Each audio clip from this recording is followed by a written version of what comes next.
Hello. Welcome to the stream. Welcome to the channel. My name is Matt Brotherton. I am the illustrator and artist behind Taco Viking Studios.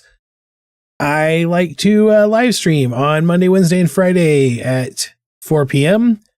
doing little doodles for you, the audience. Today, we have a special challenge going on. I have taken all of the you should draw this suggestions that have come my way over the last summer, over the course of the summer, and put all of them that have not yet been done up on the wheel so that we can draw them together. So, I should just be able to type in this into the chat and that should spin, but it doesn't look like it's going to. So we'll see if we can't figure this out real fast. This is a whole new thing. I'm using a brand new setup, trying to do some cool, fun things and make the things happen that need to happen the way they want to happen. You know what I mean? I did, based on the feedback from you, my audience requesting it, I did go ahead and create a Discord server. And you should just be able to type that into the chat and get a little robot telling you how to access it. That's right. We now have a little stream robot here to help us out and add some fun, enjoyable things to our live stream. Just a little way to make things run basically as it goes down. I'm just checking my bot. I'm using Stream Elements and this little wheel is supposed to run when I type in spin and it didn't spin. So I gotta go into Stream Elements and maybe do a manual like. We'll see. We'll see how it goes. Anyway, I hope you guys are having a great Monday afternoon. It is raining cats and dogs off and on here in southern Missouri at the Gr office. Sometimes it's real nice, gentle breeze, rain just trickling down. Sometimes it's pouring down like water from a bucket. And every so often it just completely stops for just a very little bit. And that's okay. I would rather it be extremely rainy most of the time. I'm a rain kind of guy. It's just, to me, it's a sign that fall is finally here now that it is November. And I'm okay with that. I like the fall. It's my favorite time of year. So let's see, settings. Yes, spin should be the command. That should be working. So I don't know why I didn't. Oh well, we'll just spin it manually. Spin! Is it spinning over here for you guys? It is! Yay!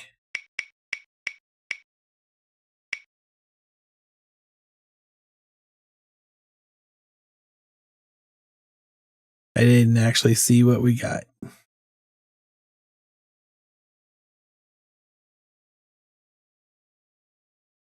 This thing is driving me crazy because the bot only partially works, I guess. I guess maybe it only works in Twitch, even though it said it would work in YouTube.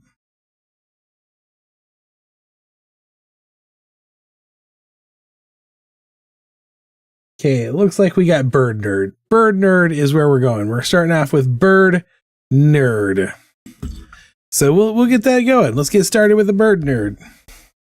I'm just gonna write Bird Nerd. There we go. Bird Nerd. So we'll go a little birdie head, little birdie body, something like this. I think my lack of knowledge of how my lack of knowledge on how bird anatomy works is pretty well established at this point. So we'll just make do with what we got. Little face masking there just to have something going on. And then we'll do little nubby legs like this. It's a nerd, so it'll be fine. Bird nerd. And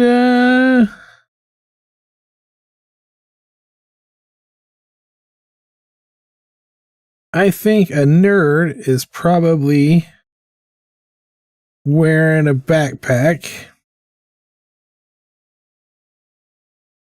Maybe a little like this. Maybe little bird nerdy backpack. And maybe also watching like hand over the eye so you can see what's going on.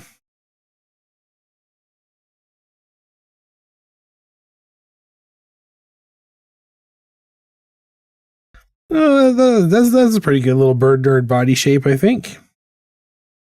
Definitely has some lean, I think, going on. Yeah, there's quite a bit of lean. So we can fix that. We'll just straighten it up so it's leaning back a little bit. Because leaning back is okay. Because he's looking away, looking into the future. So there we go. There's our bird nerd rough sketch. And I'm just going to go ahead and lower this like that. And let's do a detailed version.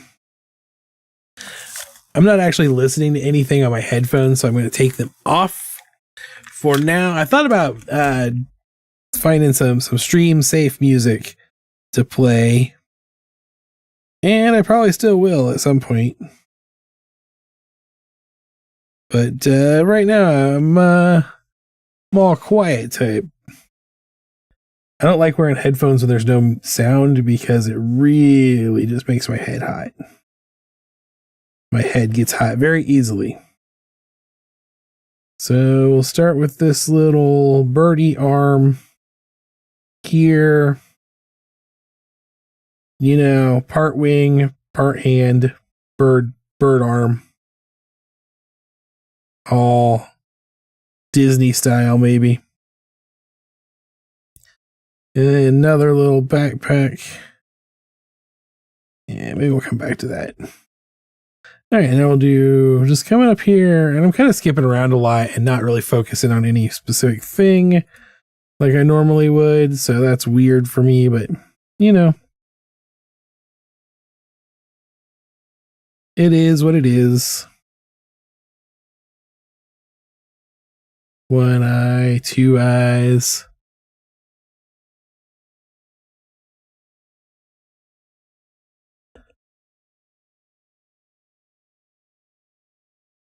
Not liking this at all. Still not feeling this, but that's why we do lots and lots of them. One other thing I did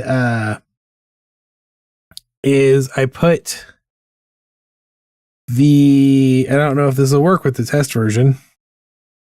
All of the prompts on the wheel have a different number of like expiration dates.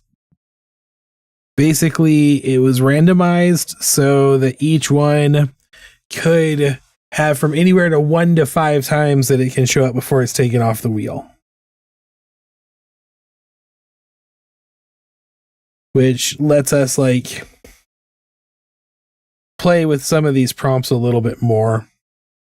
But you never know which one it's going to be. You never know exactly, like they're all randomized as to how many times they will appear before they get taken off. So I thought that was a little fun little sub game for me.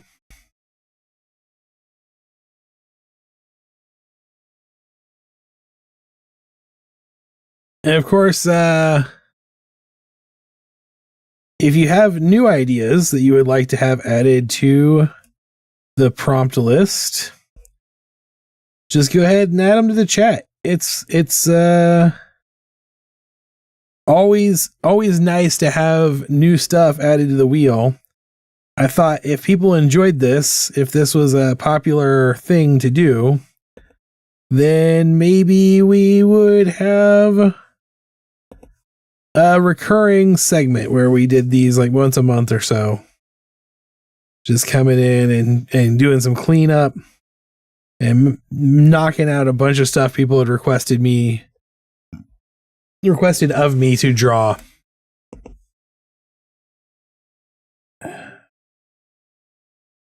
I don't know if anyone else is feeling it, but I'm feeling kind of weird all of a sudden, like a little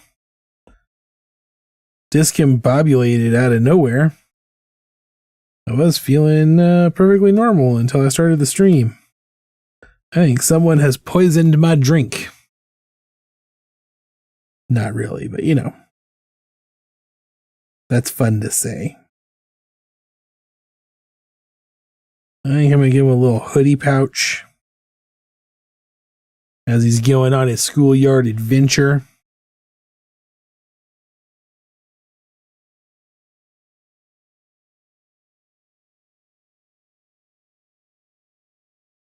And then, like I said, these little legs. Maybe we'll give him little shorts. Give him little shorts to hide his little tiny legs here.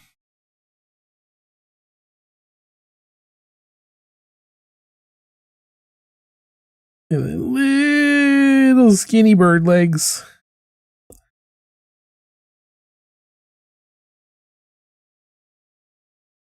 And fun little bird claw feet.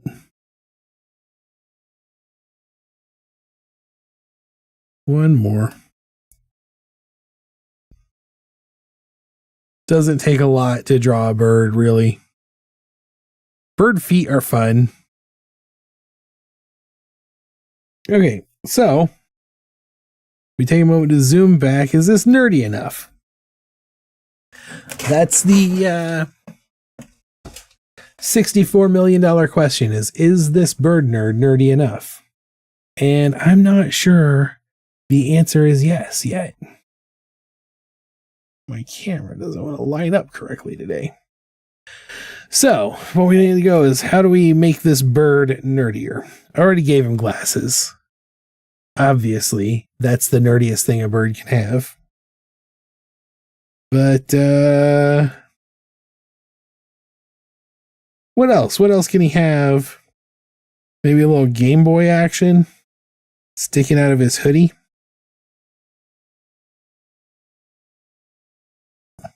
I bet most of the people who watch my stuff don't even know what a Game Boy is. It's like an ancient Switch.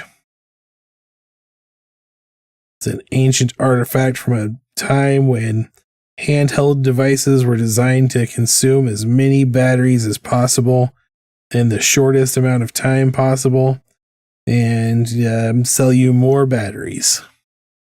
That's really all they were for.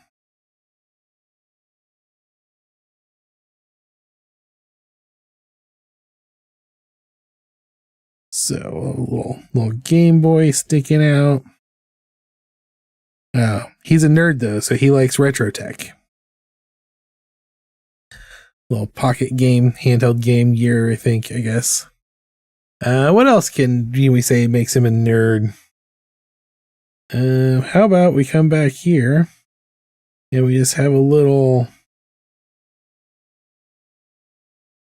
book coming out of his backpack, just poking out of there. And I remember the OG Game Boy with no color. That's what I never owned an original Game Boy. Paramin owned the original Game Boy. But my first Game Boy was a Game Boy Pocket did not have color. It was not a Game Boy Color. It was a Game Boy Pocket. So it was a little bit smaller than the original Game Boy. How are you doing this afternoon? Are you having a good Monday? Are you staying dry and not getting blown away in the storm? Because it apparently is a lot crazier up in Springfield than down here at the Garoffice.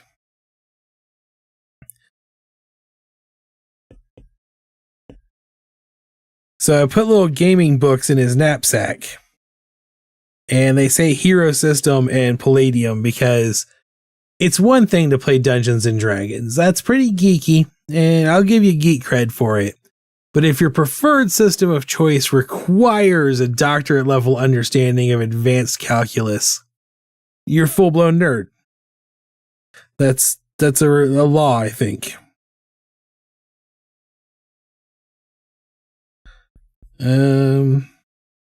What else could say bird nerd is a nerd?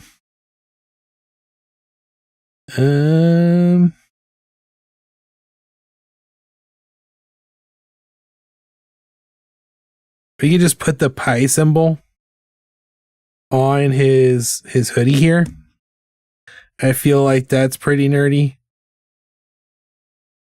Like, the type of person who prides themselves on being a nerd is the type of person who wears a pi symbol. Not a great day, but at the same time, kind of okayish. Oh, I'm sorry to hear that. I'm sorry that your day is kind of sucking. Or being not great, at least. I kind of feel it, though. I love fall. Like, it's my favorite time of year by far. But also, I feel like the weather change and the time, it's the clocks. That's, even though I no longer run on a set schedule, really, the clocks are what's messing with me. They always do. Just this time of year when the clocks change, it always messes with my, really what happens is for people who suffer from jerk brain of the flavor I have, ritual is very important, and the clock change is just enough of a switch to change our brain chemistry around a bit.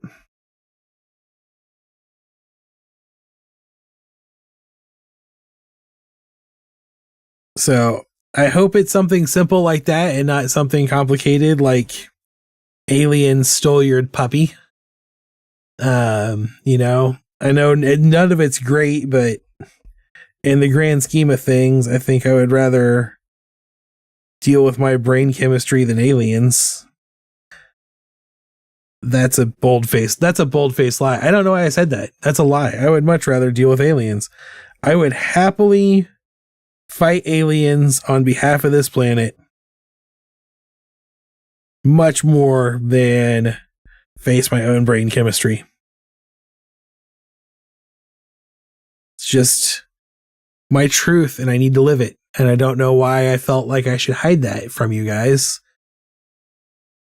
But there is something about a rainy day like today and just the melancholy of the gray that comes and sets in and has everyone feeling like they just could use a nap and maybe a bowl of chili and a weekend of just laying on the couch, even if the weekend just ended. I had to sit with a new externally hired boss and show them what I do when I'm convinced I barely know what I'm doing. It sounds to me like you might be having some imposter syndrome. Hey, Garrett. It sounds like you might be having some imposter syndrome. And that's okay. That gets us all sometimes. It gets me constantly. Not fun with anxiety and unmedicated ADHD. Yeah, I can imagine.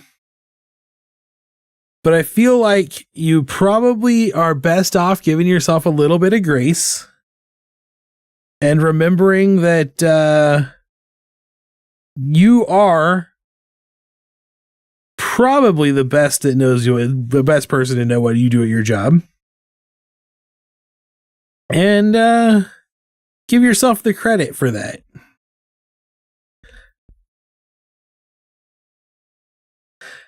I am still using these super cheap Apple Pencil tips.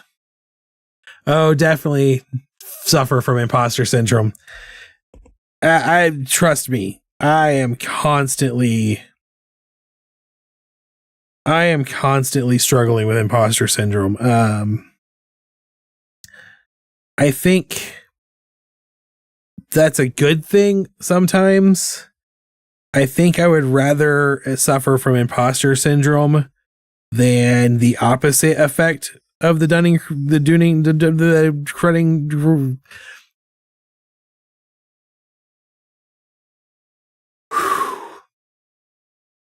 I think I would rather suffer from imposter syndrome than the Dunning-Kruger effect.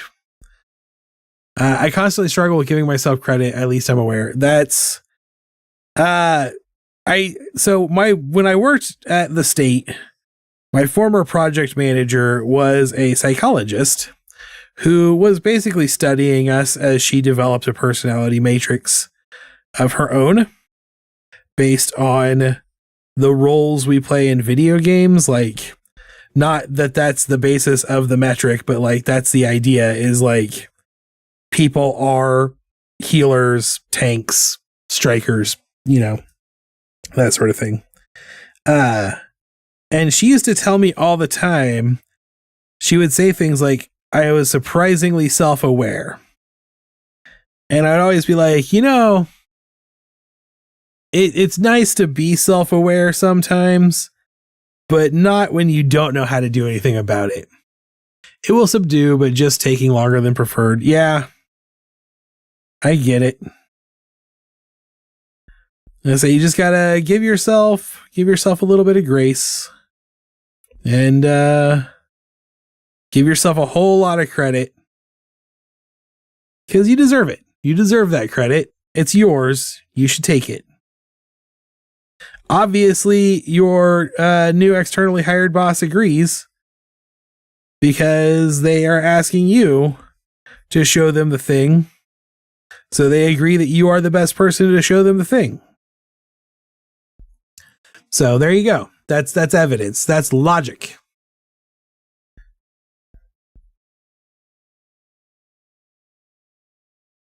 And sometimes logic is the only weapon we have against jerk brain.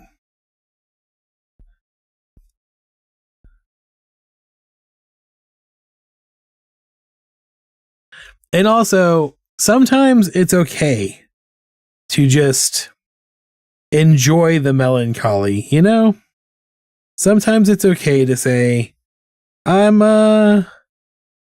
feeling down and I just want to put on some sad music and sit in the dark and feel sad for a little bit. Sometimes that's okay too.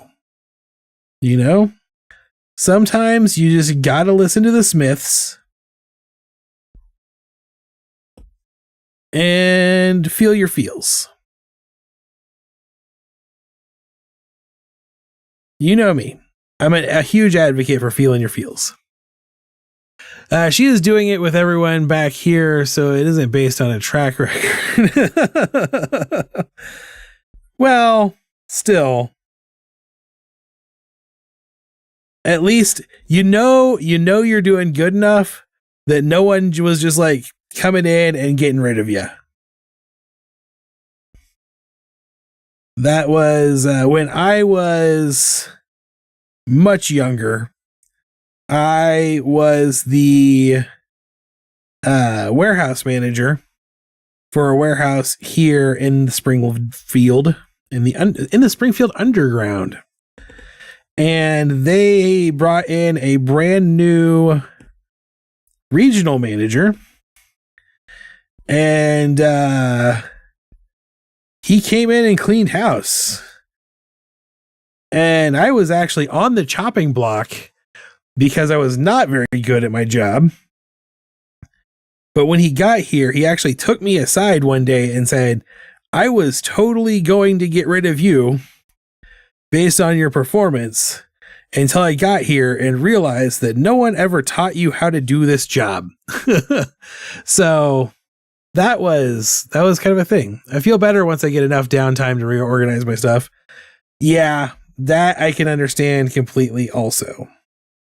That's a big deal for a lot of people's neurodivergency types. But especially the ones that are maybe a little more disorganized than others.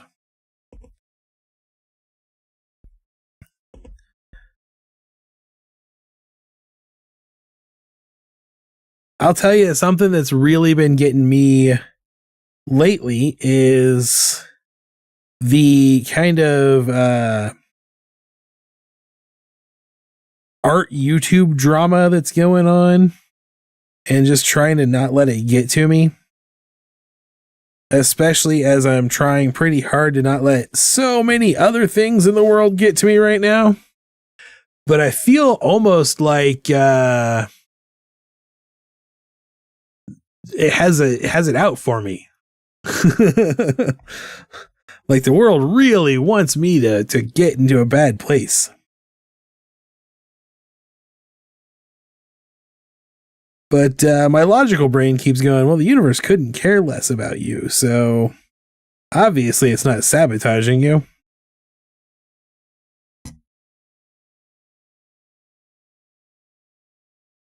I'm constantly convinced in the immediate moment that I will be fired. I feel that. I can understand that. I'm constantly convinced in the immediate moment that someone's going to find out I'm actually very bad at everything I do and punish me for doing it in public.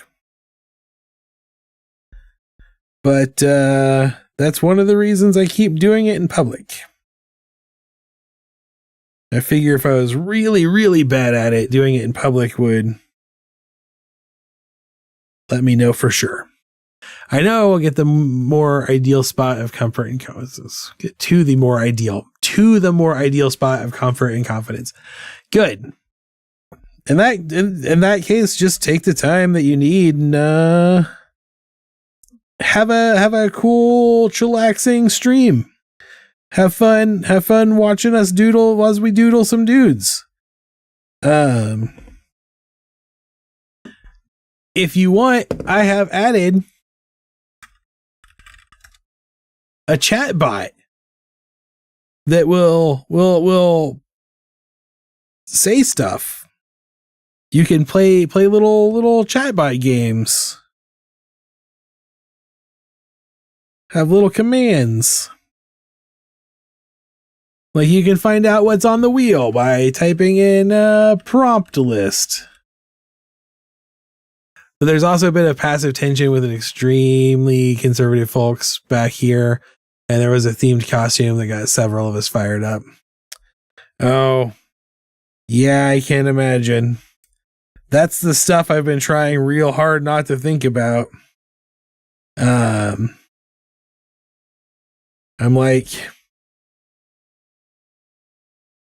I know it's important and I know, but I also know like nothing's going to change my votes at this point. And I don't know that having any new knowledge will change, like having nothing is going to change my position as I'm already in. So learning new things only makes me sad. But I am also lucky right now for the time being because I am currently able to isolate myself in the Garoffice and draw little doodles instead of going out and dealing with the world. Someone decided to dress up with a particular red hat and an ear bandage. Yeah. Yeah, I get it. Honestly, that was one of the hard parts about being at the C Street Market is there were some people there who had some political opinions that I really didn't want to hear, and they oftentimes had a hard time keeping it to themselves. What was weird, though, about being at that market is that some of them you would find out had some pretty strong political opinions that they couldn't keep to themselves. And then you'd be surprised that they agreed with a lot of what I believed. So it was kind of a weird place to be. But there were definitely times when things came up. So I get that. And I can't imagine around here there's a lot of fun places to work that are swinging the opposite direction.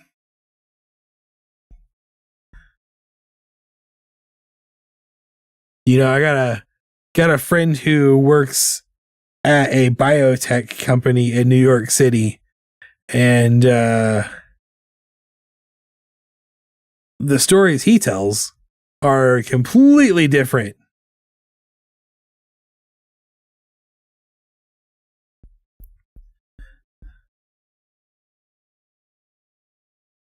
So I'm hoping, I'm not super optimistic, but I'm hoping that in a few days it kind of goes away for a while. Early voting on Saturday was best too, so I can just try to stay busy tomorrow and just let it all roll off. I did not go and do my early voting. I should have. I did not. But I will go tomorrow. And like I said, I have the luxury of being able to spend a day doing it. So I'll go tomorrow, probably first thing in the morning. And I'll probably be the only in my district that votes the way I'm planning to vote. But that doesn't mean it doesn't matter. My favorite coworker is off the rest of this week for this reason, and I am so jealous. So one of the cool things when I worked for the state in Montana, and it's not necessarily true anymore, but it's also not true. Montana had the general election as a state holiday. So all state employees got the general election day off every 4 years or 2 years. I think it's every 2 years. But also because most people in Montana live like 900 years from humanity, early voting and mail-in ballots are like super ubiquitous there. You can get them. You don't have to have an excuse to need one. You just ask for one and they mail it to you, and they're very common. Like everyone uses mail-in ballot. So, everyone would have voted early and have their mail-in ballot basically, and then have the day off, which is why it's no longer, what they did a couple years ago was they changed the law so that the election day is an eligible holiday, but state employees now get one floating holiday every year that they can use however they want. So if you wanted to take election day off, you could, but if you didn't need to, you didn't have to. There will be drama after past events. It will hopefully be addressed easily. Legal Eagle has an entire episode dedicated to just the courtroom shenanigans that are going to go down for the next several weeks, no matter what.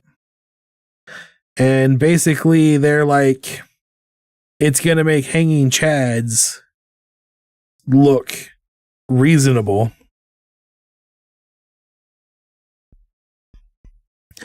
So that'll be fun. And that's assuming we don't have anything worse happen. But again, it's not something I can do anything about right now. So, keeping myself informed isn't really beneficial because I can't do anything about it, and it's not going to change how I act in any way. So just going to try to keep my head down and my brain from melting.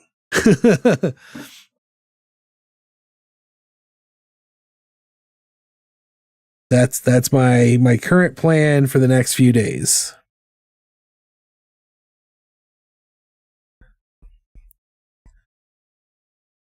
But I don't think it would come as a surprise to anyone here that I am probably the minority in my district.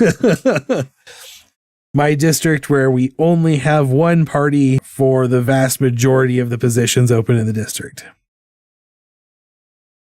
And it's not my party. Although I'm actually I'm not afraid to admit this. I'm actually a member of the American Pirate Party. I obviously am not voting Pirate Party in any of these elections because there are no Pirate Party candidates in any of these elections, and probably never will be a Pirate Party presidential candidate. That would be crazy. But that's, I believe in the open source platform. I believe in government transparency. I believe in private security, private privacy.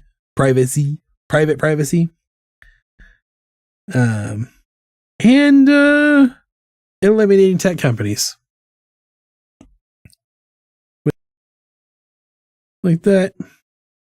I hope that same yellow can go for the beak.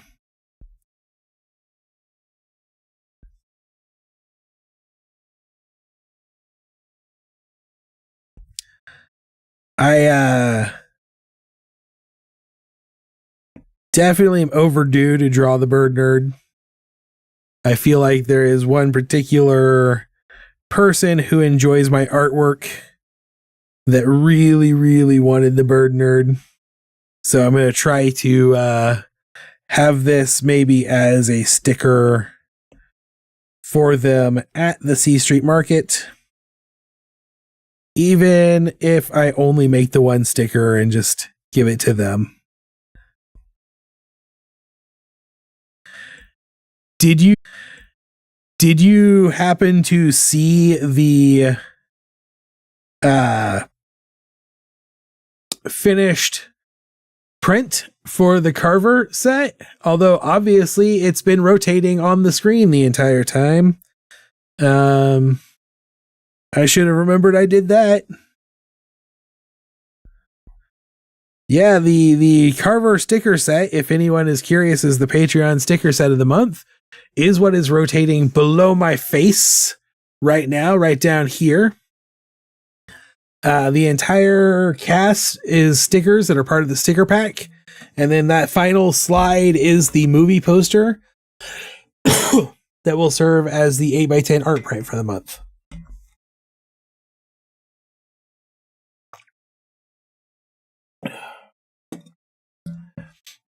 As I am sitting here, I'm actively watching the sun go down out my window. It's very weird.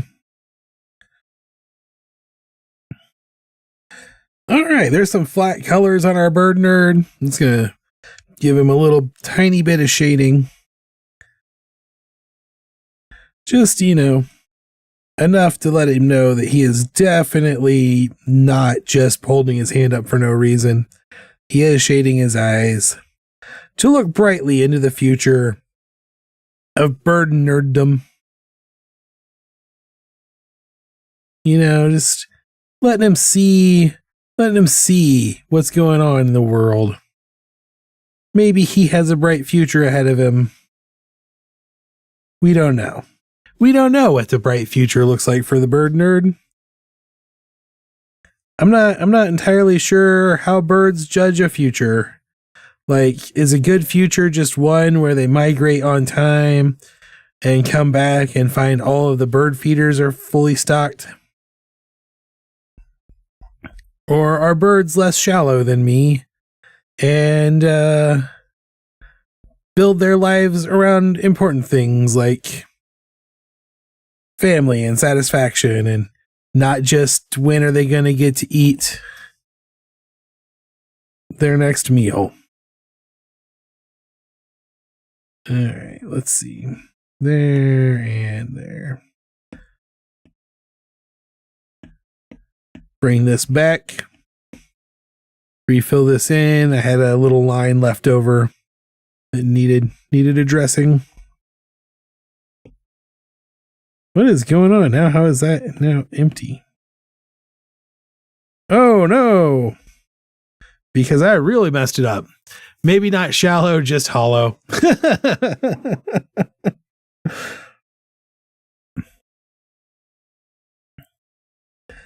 I don't know. I'm okay with my life not having a super heaviness to it, you know? I'm okay with being heavily food motivated. It works for the dog. If it's good enough for the dog, it's good enough for me.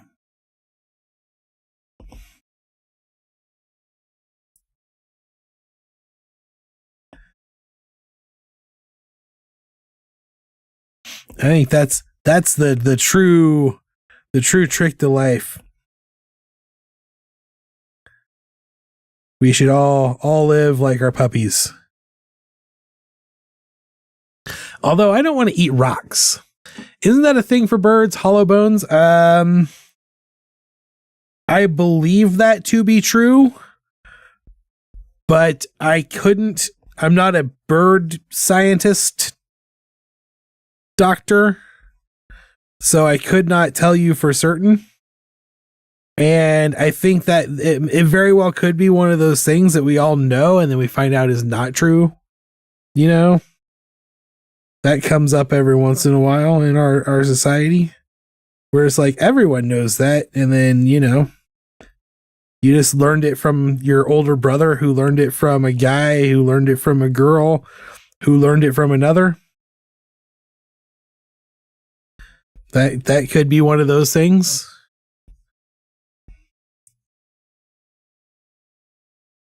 But as far as I am aware, I am 100% on the side of believing that birds have hollow bones. And that's why they can fly, right? Isn't that what they say is like birds can fly because they have hollow bones? They, otherwise they'd be too heavy or something. I don't know. The whole thing seems fishy. I don't know why I said it like that. I thought I could turn it into a joke and it didn't work out in my head or reality. And that is on me. That's on me. That's my problem. My bad. My jokes are bad, guys. It's okay.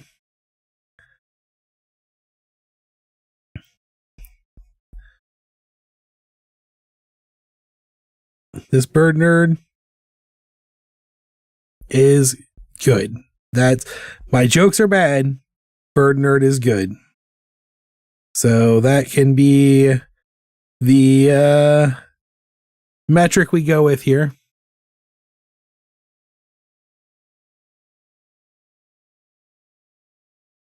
And maybe if birds live like dogs, but they eat like birdseed instead of rocks, we can use the bird metric, because my dogs seem really happy, and that's good for them. But also, Muppet Dog eats rocks. And I'm not sure I could follow a lifestyle with that as a particular requirement to it. Okay, there we go. One bird nerd in the bag. He's got 2 books in his bag. Wah, wah, wah.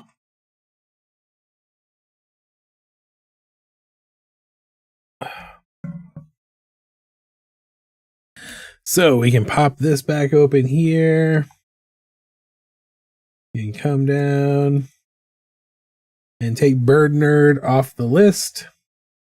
Wait, Bird Nerd actually has 4 more uses before it goes away. So we can do that. Come on. Are you gonna spin? There we go. Bring that in. spinning, spinning, spinning. Doop boop boop boop boop boop boop boop. Duckies, not John Cryer. So this is actually one of the oldest in my journal. So I have this notebook that I carried with me through all of the market. And when people asked me to draw things, I would write them down in the notebook and be like, sure, I can get to that at some point. And one of the very first things anyone asked me to draw was duckies. And as if they had superpowers, they told me not John Cryer. And I was like, okay, this person deserves a rubber ducky. But I feel like it's one thing to just draw a rubber ducky. It's another thing to draw a rubber ducky that is also John Cryer. So what I'm going to do here is I'm going to pull up reference art from Pretty in Pink. And I'm going to draw a rubber ducky that looks like John Cryer from Pretty in Pink. I'm going to violate the rules while honoring them at the same time. I'm also going to pull the chat out and stick it where I can see it while looking at my reference art.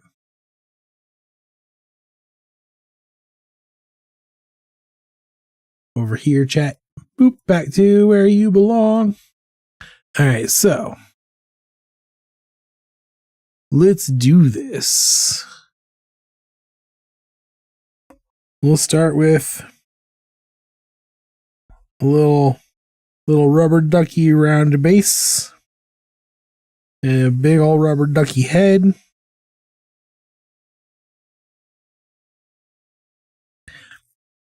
The other thing that I think of when I think of duckies is Plucky Duck from Tiny Toons. There was a segment where he was like a little kid. Like it was a story time for when I was very young. And he'd be like, water go down the hole. And he would flush things in the toilet. And one of the things he flushed was his ducky. And he'd be like, ducky go down the hole. So when I think of rubber duckies, that's what I think of. I don't know why. Just who I am. I do remember him saying that. I feel like if you are a certain age, like Tiny Toon Adventures is a very important part of your life. And they're like remaking Tiny Toons. But they also like made Babs and Buster cousins or some twins or something. They did something where they made them related, which I was like, the whole point of their joke was they were Babs and Buster Bunny, not related. Like that was a whole thing. I'm looking at this reference image and I'm realizing that Ducky has his collar popped in this reference image. And I realize that's like a whole thing. That's a thing that he does the whole movie. Is he responsible for the bro dudes popping their collars? Is Ducky the first bro dude? Animaniacs was also amazing. I agree. And I think Hysteria doesn't get nearly enough credit for teaching me actual history and tricking me into liking it. That's not true. I always liked learning history, but I learned a lot of actual history from Hysteria. Like it was legitimately an educational show. made by the same people who made Animaniacs, which I guess they all are because they're all Warner Brothers, Kids Warner Brothers, Kids WB cartoons. But, you know, like, sometimes that's like literally the same animation style as Animaniacs was used for Hysteria, is what I would guess I'm saying here. And then we'll do like a little Duckman pose here. What do you think? Is this given Duck in all of the ways?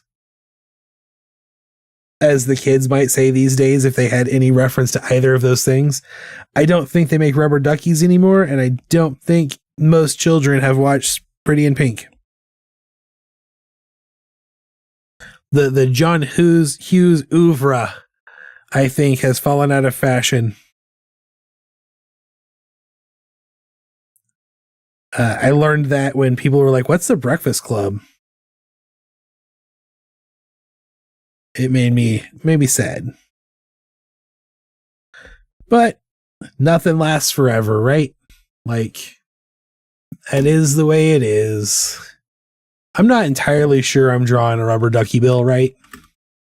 So in addition to my ducky reference art, I'm going to get some more ducky reference art.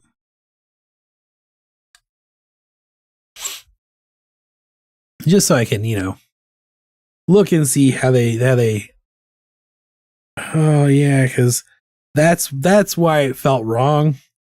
Almost all the rubber duckies have their mouths open. Like this.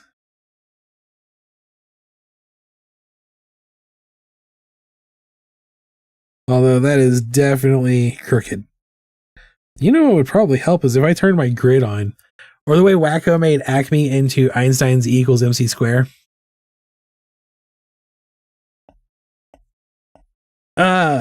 Honestly, if we're just talking about the surprising value of Animaniacs as an educational platform in general, any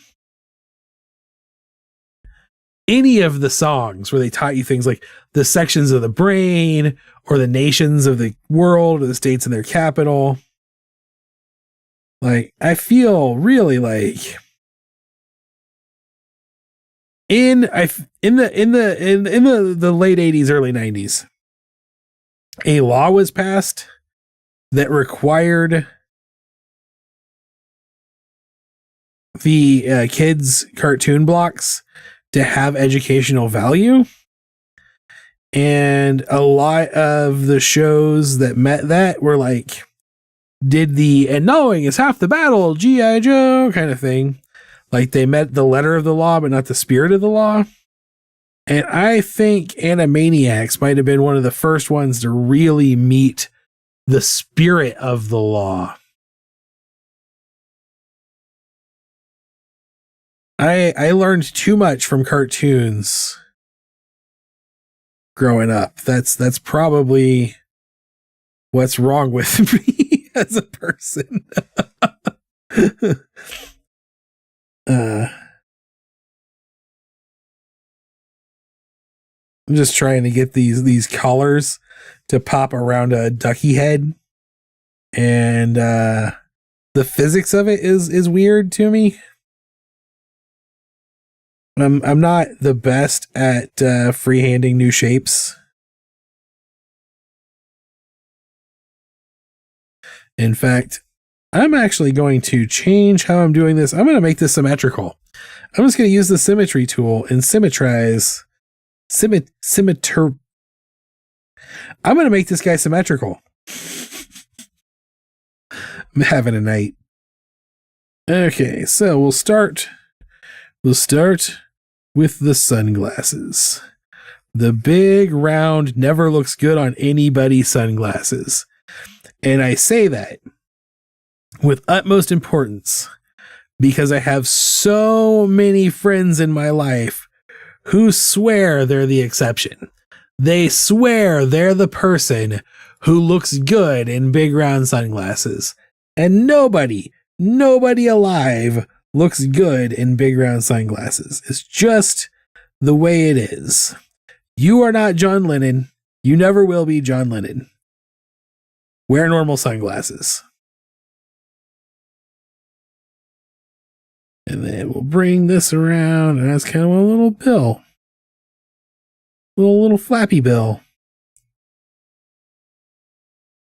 I don't normally gatekeep things, but I'm gatekeeping sunglasses. It was something special.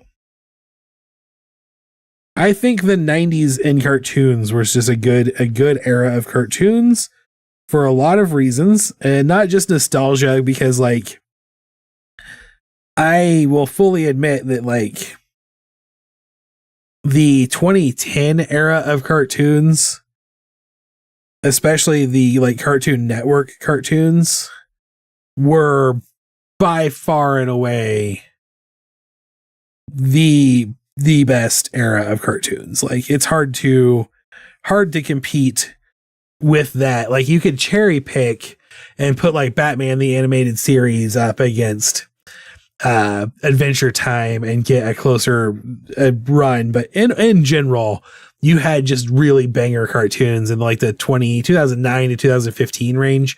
That was a great time for cartoons. I think Lennon was on Animaniacs. I'm pretty sure everyone was on Animaniacs.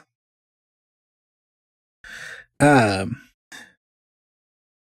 there was something about I think the high quality cartoons of the 90s, like the real banger cartoons of the 90s, were just better than a lot of other eras. And again, not necessarily the best, but definitely way better than what had come before it.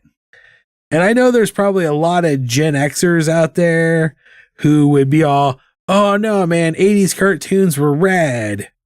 But they weren't. You think that because you haven't watched an 80s cartoon since the 80s. So you think the cartoons were something they were not. And I'm here to tell you, I've watched 80s cartoons and 90s cartoons both since the 80s.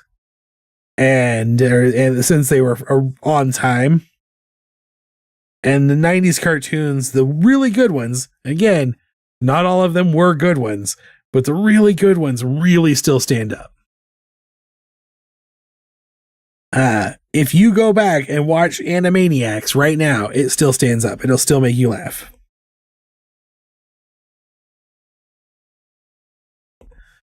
But if you go back and watch some Pound Puppies, you won't even know what you're watching. That being said, I think that the price we paid for having the highs we had in the 90s is we also had some pretty bad lows. There were a lot of really bad cartoons in the 90s also. So, you know, you get what you get.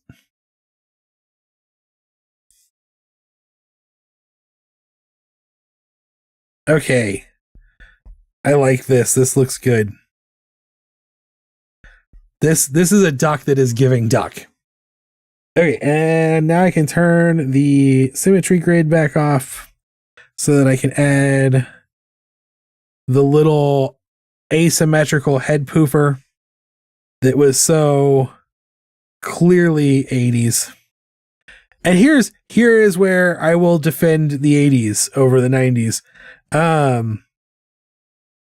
Although none of them really hold up to scrutiny, and they all have a lot of things that are problematic about them, the movies from the 80s are still more classic than the movies of the 90s. Like, it's hard to find a real classic 90s teen movie, especially.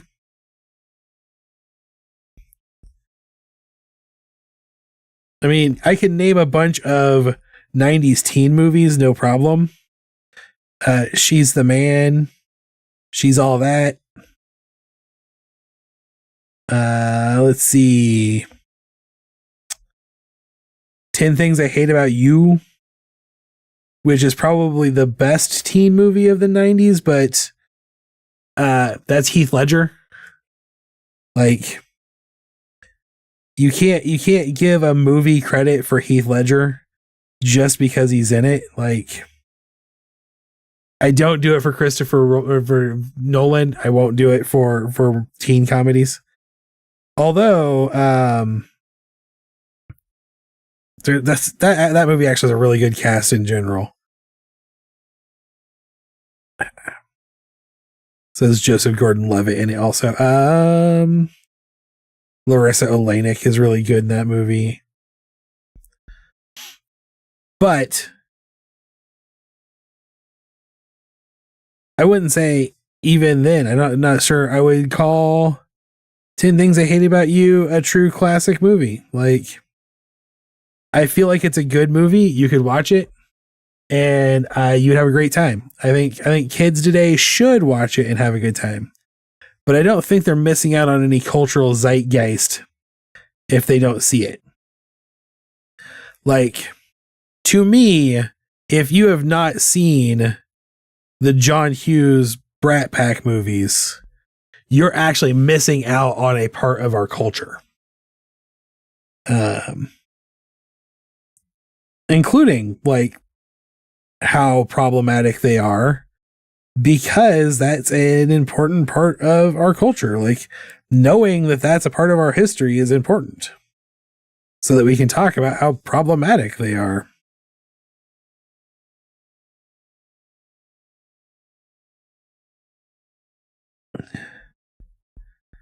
So, but I just can't feel that way about Whatever It Takes. Or, I don't know. Man, I thought I could name a bunch of teen movies. I could name a bunch of premises from teen movies probably. Because I'm having a hard time remembering the titles is really what it comes down to at the moment.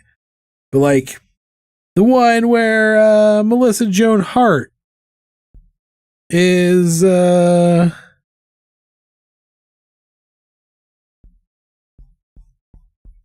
with that one guy, and then the one where they all go to the senior party. And see, this is the problem, is I'm a 90s kid. I saw these movies in the theater. I can't remember them at all. This is why I claim that the 90s teen movies were not iconic. It's hard also. At one point in time, Paramin and I were going to do a podcast with his daughter, who is very Gen Z. She's 22. And we were all going to, like, it was going to be a generation thing where we talked about the most iconic blank movie of our generation. And I'm obviously a millennial. Elder millennial, but still a millennial. Some may say geriatric millennial. And then Paramin is a Gen Xer, and my niece is obviously Gen Z. And I told him, I was like, part of the problem is that the 90s is a really bad time for movies. Like, it was hard to live. I guess though, because I'm cheating now and pulling up a list, Clueless was definitely, I think, a cultural milestone movie. Like, if you haven't seen Clueless, you can't understand the 90s. I think that's definitely true. But I'm just looking at this list of like the best 90s teen movies, and Never Been Kissed is on this list. And I'm like, yeah, Never Been Kissed was really popular in the 90s, but it's not a good movie. You're not missing out on anything if you've never seen it. Other than Drew Barrymore trying to pretend to be a teenager in her 30s. Pump Up the Volume is on this list, which is 1990, which I contend is not really a 90s movie at all. I love that movie. It's one of my favorite movies of all time. Super super underground. Like, not many people even remember that movie outside of those of us who are pretty diehard Christian Slater fans, right? Like, I don't think anyone of our little group of people who love Christian Slater will remember that movie.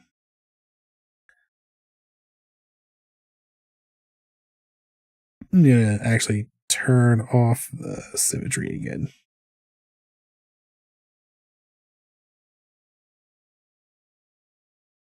But I am a diehard Christian Slater fan. I don't care who knows it.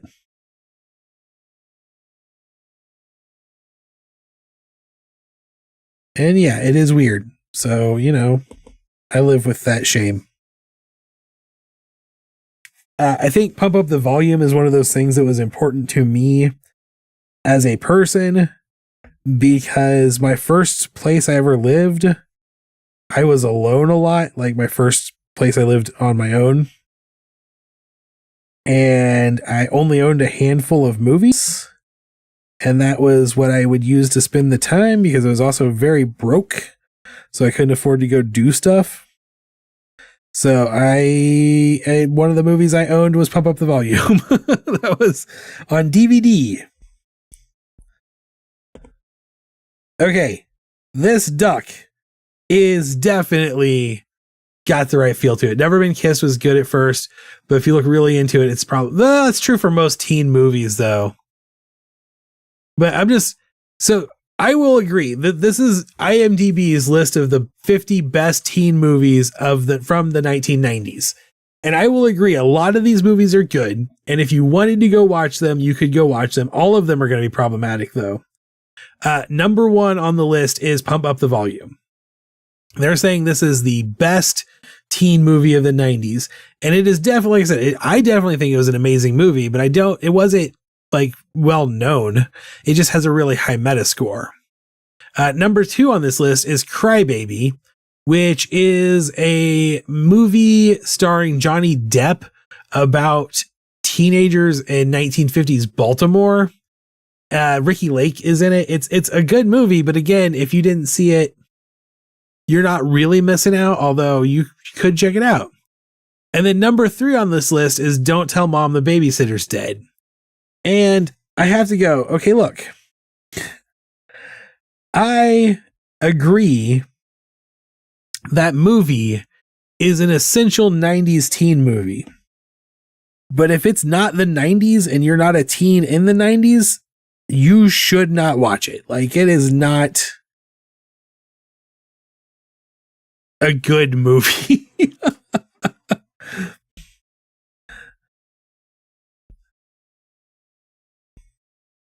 So, Boys in the Hood. All right, Boys in the Hood is a pretty important movie. Bill and Ted's Bogus Journey, not Bill and Ted's Excellent Adventure. The sequel, Bill and Ted's Bogus Journey. The movies of the 90s are so scraping the barrel that number 5 on the list is the sequel to Bill and Ted's Excellent Adventure. And that, I think that's saying something, you know?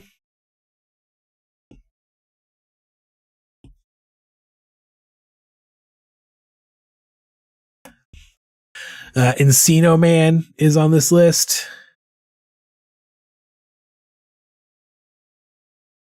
Yes, Cry Baby is number 2.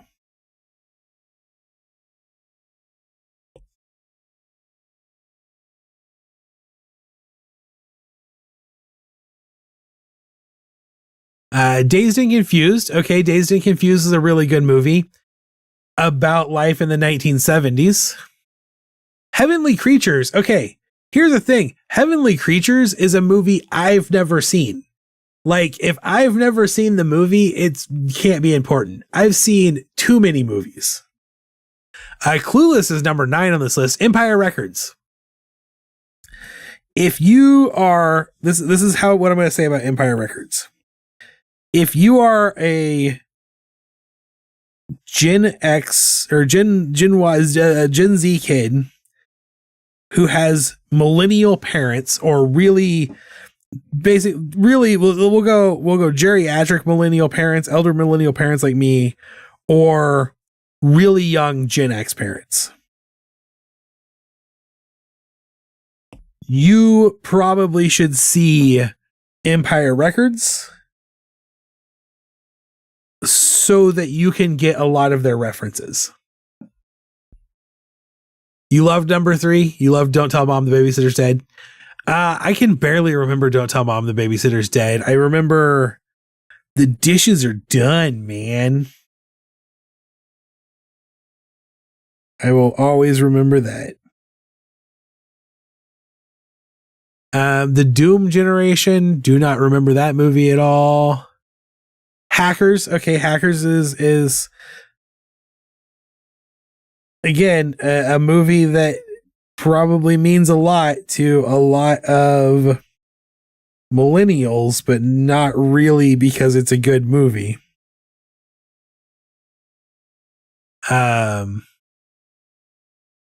Welcome to the Dollhouse. Welcome to the Dollhouse is actually a really good movie. Again, it's a period piece. The problem with Welcome to the Dollhouse is, again, I don't know that anyone has ever seen it. Like, Dogma is high. I wouldn't consider Dogma a teen movie, though. Did you hear the exciting news about Dogma, actually? The legal trouble keeping Dogma from being like released on DVDs or streamed because of Weinstein is over, and Kevin Smith has the rights to the movie back, so he's going to release it again. It's going to be coming out, a new DVD release. It's going to be on some streamers. It's going to be available for people. So Dogma is coming back. I think he was talking about even re-releasing it theatrically, which is awesome in my opinion. More people need to see theatrical releases of movies.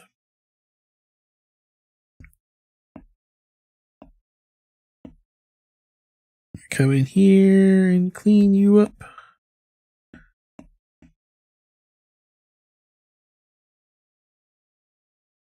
Come in here and clean you up.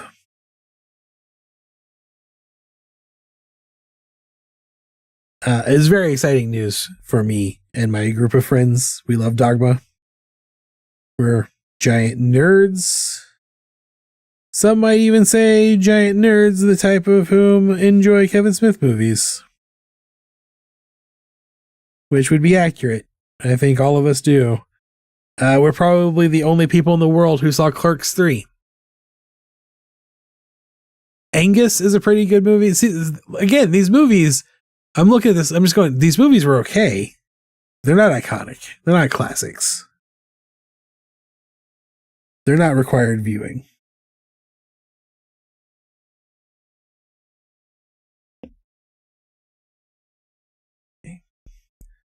All right.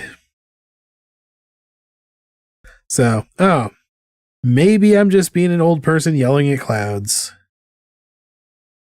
And maybe I'm not giving my generation enough credit for our cinematic masterpieces. Well, really, we didn't make any of these movies. We made the movies that are classics to Gen Z. I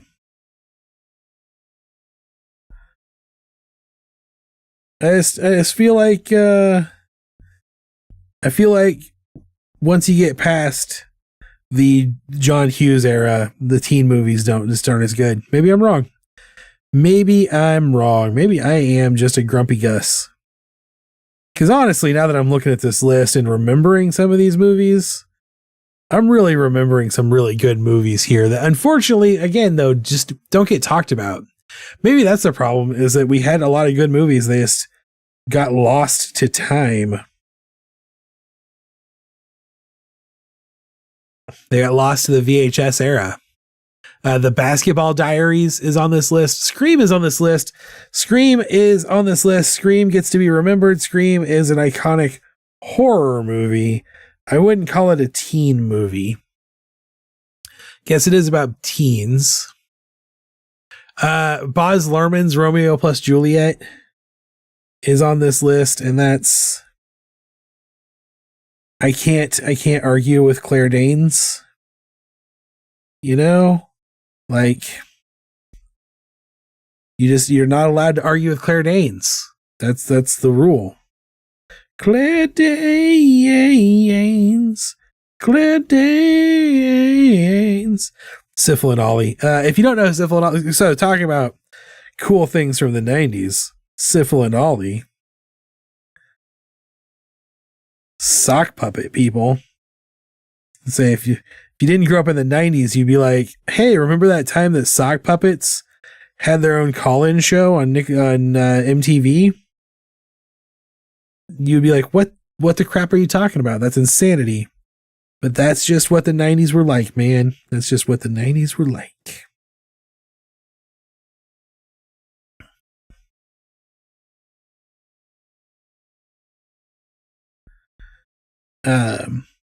We only ever tried doing one episode of that podcast. I had a fun time doing it, but we only got into the one. And the episode we did, and we did not. We watched Perriman's movie for the most Gen X iconic slasher film, which he of course picked Halloween or Nightmare on Elm Street. Friday the 13th, Jason Voorhees. And we never got around to doing any of the others. And I totally would have picked The Faculty. Not because I think The Faculty is the best horror movie of the 90s. Obviously, Scream is the best horror movie of the 90s. That's a given. But The Faculty was the most millennial horror movie of the 90s. Okay, I am calling this Ducky Duckied. Maybe not. Maybe I'll add some really gross levels of detail to this Ducky because we only have about 10 minutes left of the stream, and it feels like a shame to start something we're not going to finish. So I'll just come in and give him a little bit of highlights here.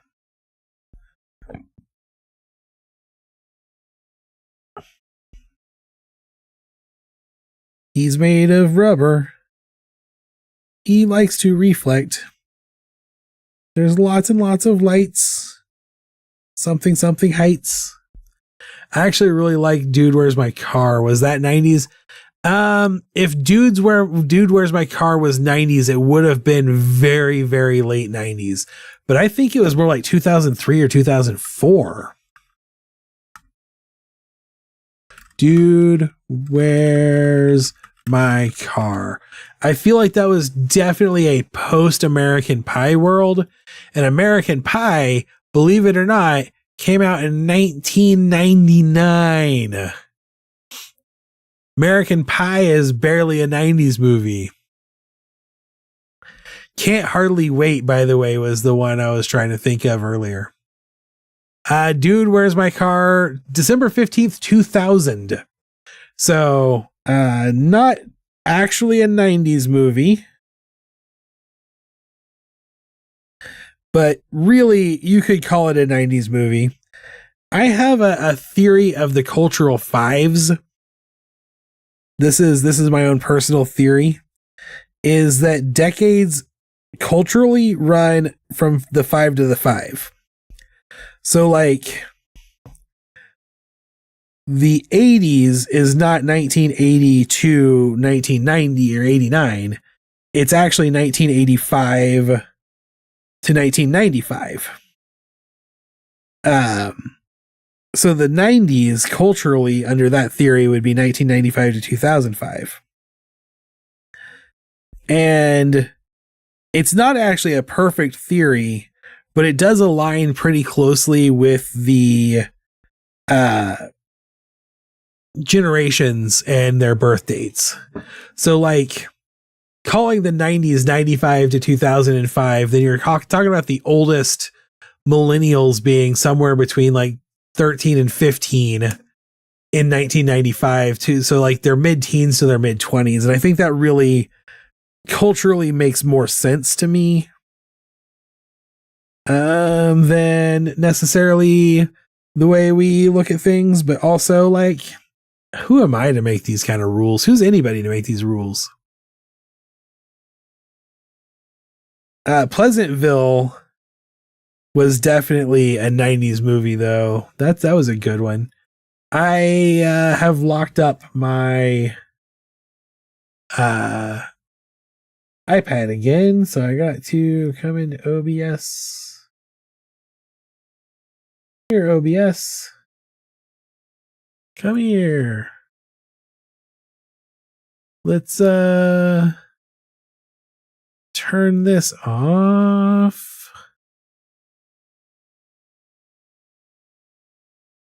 Send that over there so I can close this out and reopen it.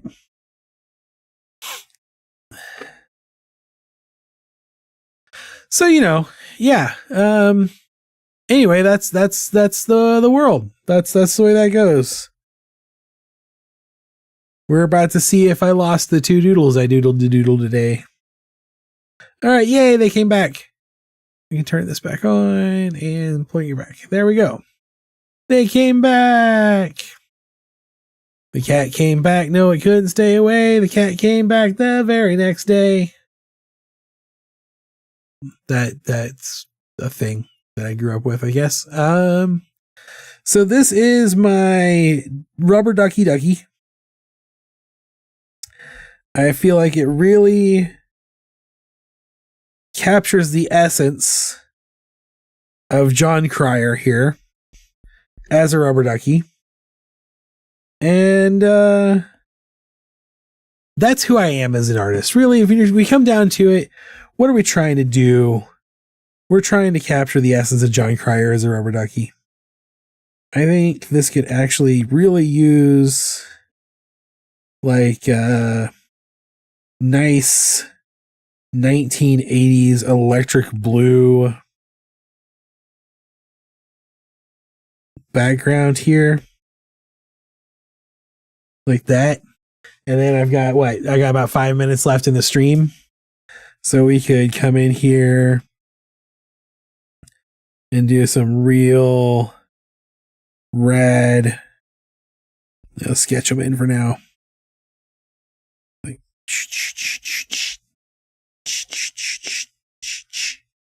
I don't know. Some pattern. I was going to make a pattern here, but there's no way I can make a pattern in 5 minutes of weird geometric shapes that would be totally tubular. Totally tubular. But I think this is good. This is good. I'm ejecting this as my ducky. And while we're at it, we got the bird nerd here. So we can go ahead and